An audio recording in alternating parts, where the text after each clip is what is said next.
We got to talk about SNL this weekend. I assume you've seen the skit. I have.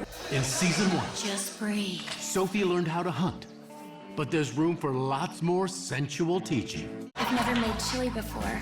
It's just you and the beans. What was your reaction? I was just in shock. I mean, this whole thing with the Hunting Wives is so shocking to me because we just thought that we were making it for stars. No one was ever going to see it.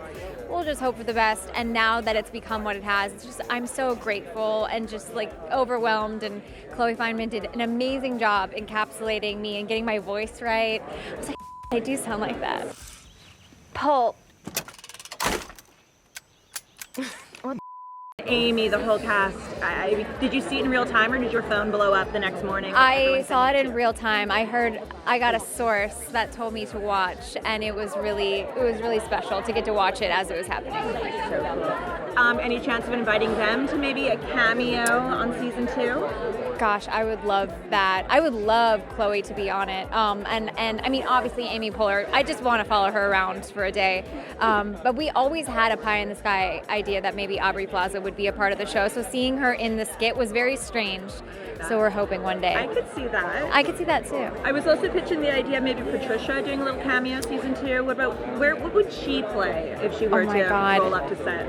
She owns some like cabin, and she's a very rich woman who owns like a massive cabin and like is a Republican like campaign debutante. I don't know. Like I think I don't know what it is exactly, but I just see that essence. I think it's because I'm in the middle of watching Severance.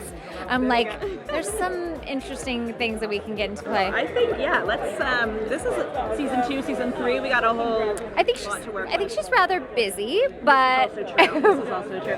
But just to wrap up on the season 2 of Hunting Wives, where are you guys at? Have you started filming the next season, and what do you hope for your character?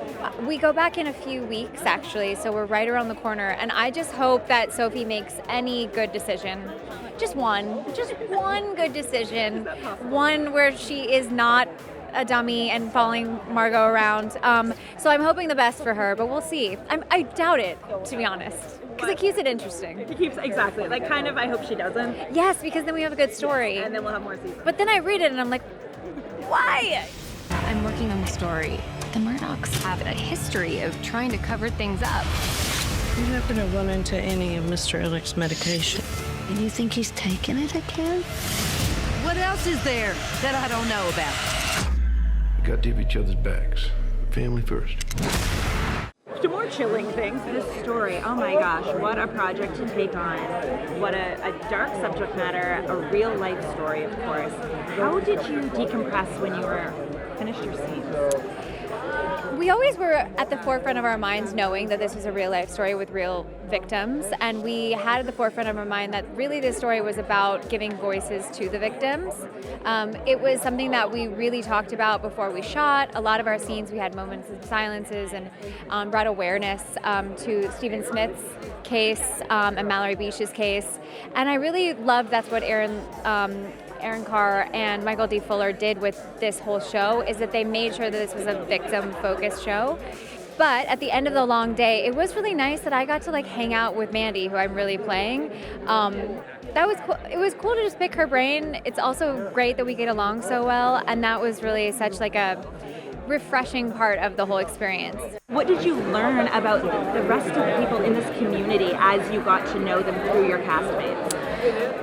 I think I already was very well aware of the story going in because I was a huge fan of the original podcast. I mean, I knew about the Murdaugh Murders podcast beforehand, and so when I got even the call to do this, I was so excited because I was like, wow, all those hours and hours of research listening to this show are not for nothing. And so I knew going into it a lot about the case, but I think what was really interesting is getting to do even more research to create this character. I got to learn about Stephen Smith and his family and his mother and the people that he touched. And the facts that are still ongoing because it's still an ongoing case about Mallory Beach and her friends and family. And I really felt like a part of a community that I was really honored to be a part of. And so that was really interesting to learn a lot about.